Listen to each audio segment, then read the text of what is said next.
Hello friends, तो चलिए start करते हैं नेक्स्ट पार्ट नंबर 9 होगा ये। इससे पहले 8 पार्ट यानी कि 8 पार्ट तक हम लोग कंप्लीट कर चुके हैं, जिसमें 20 क्वेश्चंस आपको मिलेंगे, यानी कि करीब 160 क्वेश्चंस हो चुके हैं। इनका जो पीडीएफ होगा ये आपको टेलीग्राम में मिलेगा। टेलीग्राम का लिंक आपको डिस्क्रिप्शन में मिल जाएगा, वहाँ से आप डाउनलोड कर सकते हैं। चलिए स्टार्ट करते हैं क्वेश्चन पार्ट 9 के। यहाँ पर पहला क्वेश्चन मिलेगा, medical journal health Lancet global health. ठीक है, ये एक मेडिकल जर्नल है, यानी कि इनकी पब्लिकेशन है ये, जो कुछ मैगजीन्स वगैरह ये पब्लिश करती है, जिसका नाम है ग्लोबल लॉन्चेट ग्लोबल हेल्थ। तो इसमें प्रकाशित सर्वेक्षण के अनुसार कोरोना संक्रमण फैलने के मामले में देश में सबसे अधिक खतरा वाला जिला कौन सा है। इसका मतलब ये हुआ कि देश में ऐसा कौन सा जिला है जहां सबसे ज्यादा कोरोना फैलने के गुंजाइश है या पॉसिबिलिटी है या फिर खतरा है। ठीक है, ऑप्शंस पटना, सिवान, दरभंगा, भागलपुर। ठीक है, सबसे ज्यादा जहां पॉसिबिलिटी है कोरोना के फैलने की, तो जो सही आंसर होगा वो होगा दरभंगा। दरभंगा ऐसा डिस्ट्रिक्ट है या फिर जगह है जहां पर सबसे ज्यादा पॉसिबिलिटी है कोरोना के फैलने की, यानी कि सबसे ज्यादा मोस्ट वनरेबल आप इसको कह सकते हैं। 1750 करोड़ की लागत से 2022 तक बिहार के किस जिले में या किस जिले के कालू घाट में एक आधुनिक बंदरगाह निर्माण किए जाने की व्यवस्था की गई है। ठीक है, तो कालू घाट, पहले ये आप देखिए कालू घाट कहां पर है। कालू घाट आपको पड़ता है सारण में। ठीक है, तो इसके अनुसार जो ऑप्शन सी होगा वो सही हो जाएगा। और सारण में जो छपरा है, ये वहां पर कालू घाट पड़ता है, जस्ट आप समझ लीजिए कि सोनपुर के पास में ही छपरा में ये पड़ता है। और कौन सी नदी पर ये बनने वाला है बंदरगाह, ये बनने वाला है गंगा नदी। ठीक है, यानी कि गंगा रिवर पर, जो नेशनल वाटरवे फर्स्ट है। ठीक है, नेशनल वाटरवे फर्स्ट, जो कि हल्दिया से इलाहाबाद यानी कि प्रयागराज तक जाता है। ये फर्स्ट वाला जो मार्ग है वाटरवे का, ये उसी पर स्थित है गंगा रिवर में, छपरा में, जहां पर ये कालू घाट है वहीं पर ये बनेगा। ये जो कालू घाट है ये बिहार का 3rd पोर्ट होगा। ठीक है, इससे पहले 2 पोर्ट ऑलरेडी अवेलेबल है बिहार में। एक आपको मिलेगा कटिहार में और दूसरा मिलेगा आपको पटना में। ठीक है, तो पहले ऑलरेडी 2 यहाँ पर पोर्ट टर्मिनल्स ऑलरेडी है। ये कालू घाट के बनने के बाद ये बिहार का तीसरा पोर्ट टर्मिनल हो जाएगा। नेक्स्ट, बिहार में कुल वनाच्छादन का प्रतिशत कितना है, यानी कि वन कितने हैं, वनों का प्रतिशत बताना है कि ये कितने हैं। 7.30, 7.66, 7.76, 9.89। जो सही आंसर होगा वो आंसर होगा सी, 7.76% ही हमारे यहाँ यानी कि बिहार में फॉरेस्ट या वन आपको मिलेंगे। ये प्रतिशत जो कि बहुत ही ज़्यादा कम है। ठीक है, ये बहुत ही कम है। तो आपने देखा कि जो जल जीवन हरियाली मिशन लाया गया है, उसके तहत जो वनाच्छादन है इसका प्रतिशत भी बढ़ा के 15% करने की बात हो रही है। टारगेट रखा गया है कि हम 15% तक ले जाएंगे इसको बढ़ा के, जल जीवन अभियान या हरियाली अभियान के तहत। नेक्स्ट, कोविड-19 से संबंधित सभी जानकारी प्राप्त के लिए संजीवनी नामक ऐप ये कहां पर लॉन्च किया गया है, तो ये हम पहले पढ़ चुके हैं। ठीक है, तो ये आपको लॉन्च किया गया है बिहार स्टेट में। बिहार को किन 2 फसलों के सर्वश्रेष्ठ उत्पादन के लिए कृषि कर्मण पुरस्कार से सम्मानित किया गया। ठीक है, कृषि कर्मण पुरस्कार किस लिए, सर्वश्रेष्ठ उत्पादन के लिए। 2 फसलें हैं यहाँ पर। ठीक है, तो चावल और मकई, गेहूं और मक्का, चावल और गेहूं, बाजरा और मक्का। ठीक है, तो इसका जो सही आंसर होगा वो होगा गेहूं और मक्का।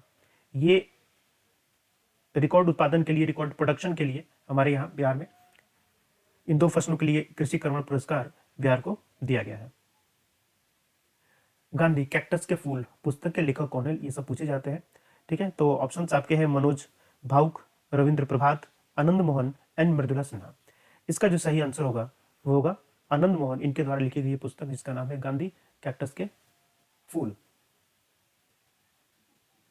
नेक्स्ट क्वेश्चन, बिहार से जुड़े निम्नलिखित में से किस व्यक्ति को मरणोपरांत पद्मश्री से सम्मानित किया गया है, मरने के बाद इनको पद्मश्री दी गई है। Option Syed Muazzam Ali, George Fernandes, Abdul Jabbar and Vashishtha Narayan Sinha. ये थोड़ा सा मिस्टेक हो गया, दिस इज वरिष्ठ यहाँ पर हो गया है, ये होगा वशिष्ठ नारायण सिन्हा, जो एक मैथमेटिशियन थे, गणितज्ञ थे ये।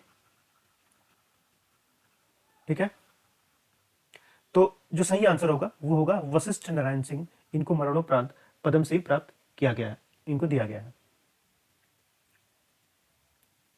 बिहार में कौन सा वैज्ञानिक फोर्ब्स पत्रिका के आर्टिफिशियल इंटेलिजेंस विशेषज्ञों के वैश्विक पैनल में सबसे ऊपर रहा है? ठीक है, तो यहां पर ऑप्शन आपको मिलेंगे रणजीत यादव, सुधीर कुशवाहा, सुमंत परिमल, डॉक्टर अब्दुल मुस्तफा। इसमें जो सही आंसर है वो है सुमंत परिमल, जो कि फोर्ब्स पत्रिका के आर्टिफिशियल इंटेलिजेंस के जो विशेषज्ञ हैं इस ग्रुप में, ये सबसे, इस पैनल में ये सबसे ऊपर रहे हैं सुमंत परिमल।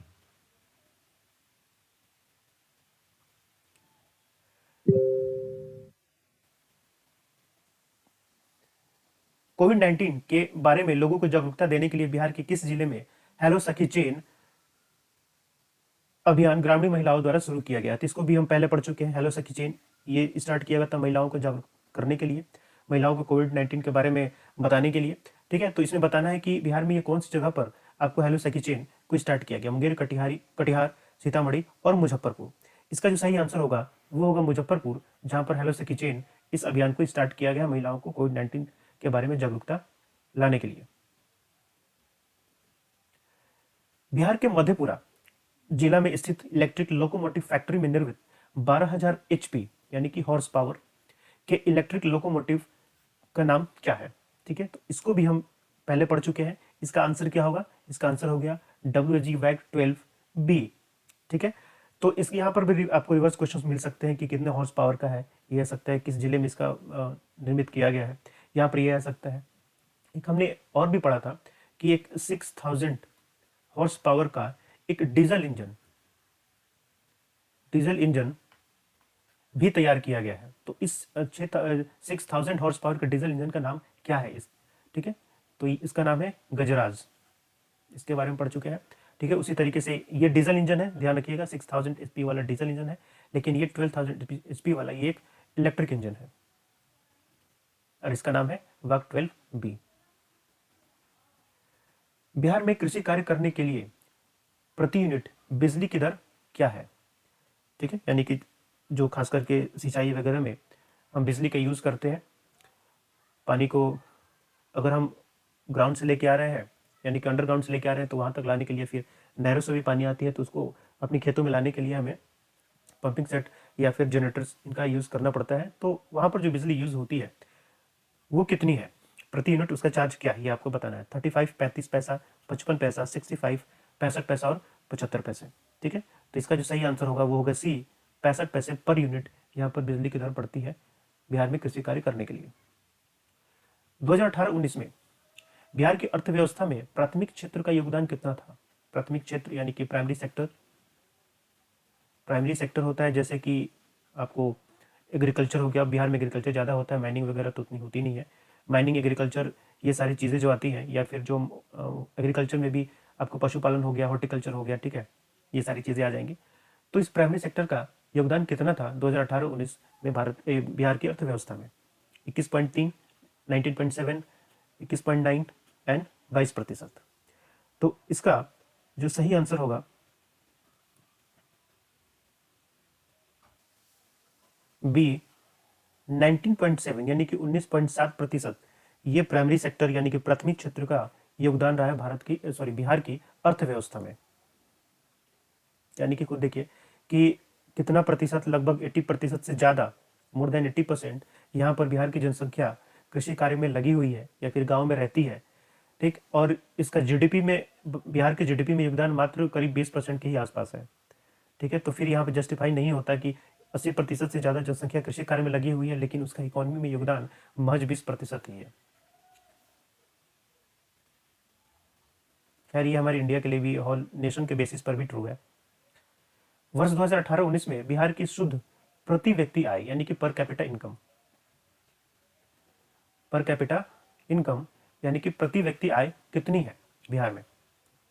इसका सही आंसर होगा 30,617। ओके, 30,617 रुपए बिहार में प्रति व्यक्ति आय यानी कि एक आदमी की आय 30,617 रुपए है। बिहार में 2018-19 में बिजली की प्रति व्यक्ति खपत कितनी है, यानी कि एक आदमी कितनी बिजली खपत करता है, ये आपको बताना है। 145 किलोवाट प्रति घंटा, 222 किलोवाट प्रति घंटा, 311 किलोवाट प्रति घंटा या 415 किलोवाट प्रति घंटा। इसका जो सही आंसर होगा वो होगा 311 किलोवाट प्रति घंटा। इतनी बिजली एक आदमी खर्च करता है 2018-19 के डेटा के अनुसार हर घंटे, ठीक है, प्रति घंटा है। तो ध्यान रखिएगा, अगर दिन में आता है तो ये फिर मल्टीप्लाई हो जाएगा कितने 24 से। नेक्स्ट, किस जिले में स्वदेशी गो जातीय पशु के संरक्षण के लिए एक प्रजनन केंद्र की स्थापना की गई है? गो जातीय पशु, गो जातीय पशु का मतलब होता है गाय। जो गाय होती हैं उनके संरक्षण के लिए एक प्रजनन केंद्र यानी कि आप फर्टिलिटी सेंटर कह सकते हैं, इसकी व्यवस्था किस जिले में की गई है? इसको भी हमने पढ़ा है। तो कटिहार, बक्सर, नवादा और नालंदा। यहां पर जो सही आंसर होगा, ये आंसर होगा बक्सर। बक्सर में गाय के फर्टिलिटी के लिए, इनके रिप्रोडक्शन से संबंधित जो चीज़ें होती हैं, ताकि ये जो हमारे इंडिजिनस ब्रीड है इसको संरक्षित किया जा सके, कंजर्व किया जा सके, इसके लिए बक्सर में ऐसा सेंटर बनाया जाएगा। स्थिर कीमतों पर 2018-19 में बिहार की अर्थव्यवस्था की विकास दर कितनी थी? ठीक है, ध्यान रखिएगा, यहाँ पर लिखा हुआ है स्थिर कीमत, ये काफी इंपॉर्टेंट है। ठीक है, तो स्थिर कीमत के अनुसार, स्थिर कीमत का मतलब क्या होता है? स्थिर कीमत का देखिए दो तरीके से हम यहाँ पर कैलकुलेट करते हैं। एक स्थिर कीमत होता है, एक वर्तमान कीमत होता है। तो स्थिर कीमत में क्या होता है कि एक बेस ईयर हम लेते हैं, ठीक है। जब हम बेस ईयर लेते हैं यहाँ पर, तो जो इन्फ्लेशन होता है यानी कि महंगाई, ठीक है, जो महंगाई होती है वो इसमें इंक्लूड नहीं होती। लेकिन जब हम वर्तमान कीमत यानी कि वर्तमान साल पर हम जब इसको कैलकुलेट करते हैं तो इसमें इन्फ्लेशन यानी कि इसमें जो महंगाई होती है हम उसको इंक्लूड कर लेते हैं। तो यहाँ पर पूछा गया है कि स्थिर कीमतों पर विकास दर कितनी थी, यानी कि कोई बेस ईयर, उस बेस ईयर पर विकास दर कितनी है, यानी कि इन्फ्लेशन हम काउंट नहीं करेंगे इसमें। इसका जो सही आंसर होगा वो होगा 10.53। ये जो है स्थिर कीमतों पर विकास दर बिहार की रही है 2018 में। लेकिन अगर हम वर्तमान कीमत की बात करें कि वर्तमान कीमत पर कितनी विकास दर रही है, तो ये रही है 15.01%। ये दोनों याद होना चाहिए डेटा, ये स्थिर कीमत पर विकास दर और ये वर्तमान कीमत पर विकास दर। ठीक है, तो स्थिर कीमत पर पूछा है तो यहाँ पर जो आंसर होगा वो सी होगा, और अगर वर्तमान कीमत पर पूछे तो आंसर 15.01% होगा। देश में जनसंख्या की दृष्टि से सड़कों के घनत्व के मामले में बिहार का स्थान कितना है? यानी कि यहाँ पर आपको रोड डेंसिटी के बारे में पूछा गया है कि बिहार का स्थान कितना है। जो आंसर होगा वो होगा 4th यानी कि चौथा। बिहार पूरे इंडिया में बिहार का स्थान है रोड डेंसिटी के मामले में। बिहार के राजस्व का सबसे बड़ा स्रोत कहाँ से आता है? तो राजस्व यानी कि इनकम, बिहार को जो इनकम होती है वो सबसे ज्यादा कहाँ से होती है? तो इसका जो सही आंसर होगा वो होगा केंद्रीय करों में राज्य की हिस्सेदारी। ठीक है, तो मेनली ये जो फिनेंस कमीशन होते हैं ये रिकमेंड करते हैं कि किस स्टेट को कितना हिस्सा मिलना चाहिए। तो जैसे कि जीएसटी है, जीएसटी यहाँ पर सेंट्रल गवर्नमेंट लेती है और इस जीएसटी में हर राज्यों के अपने अपने हिस्से होते हैं और कितना हिस्सा होगा वो फिनेंस कमीशन तय करता है। ठीक है, तो ये जो कैटेगरी है यहाँ से सबसे ज्यादा इनकम भारत को होती है। भारत में प्रत्येक नागरिक पर कितने रुपए का कर्ज है? ठीक है, इकोनॉमिक सर्वे 2019-20 जो बिहार का आर्थिक रिपोर्ट यानी इकोनॉमिक सर्वे जो है उसके अकॉर्डिंग हर नागरिक पर, बिहार के हर नागरिक पर कितने रुपए का कर्ज है ये आपको बताना है। तो यहाँ पर जो ऑप्शन सी होगा ये सही होगा, 12,931 रुपए हर आदमी पर कर्ज है बिहार में। Last question, Vashishtha Narayan research centre for mathematical science Bihar की किस कॉलेज में स्थापित किया जाएगा? IIT Patna, NIT Patna, Patna college and Patna science college. तो सही आंसर होगा पटना साइंस कॉलेज डी, जहां पर Vashishtha Narayan research centre for mathematical science यहाँ पर स्टार्ट किया जाएगा। तो इस तरीके से 20 क्वेश्चन हम देख चुके हैं। मिलते हैं नेक्स्ट पार्ट में अगेन नेक्स्ट 20 क्वेश्चन के साथ। Thank you and best of luck.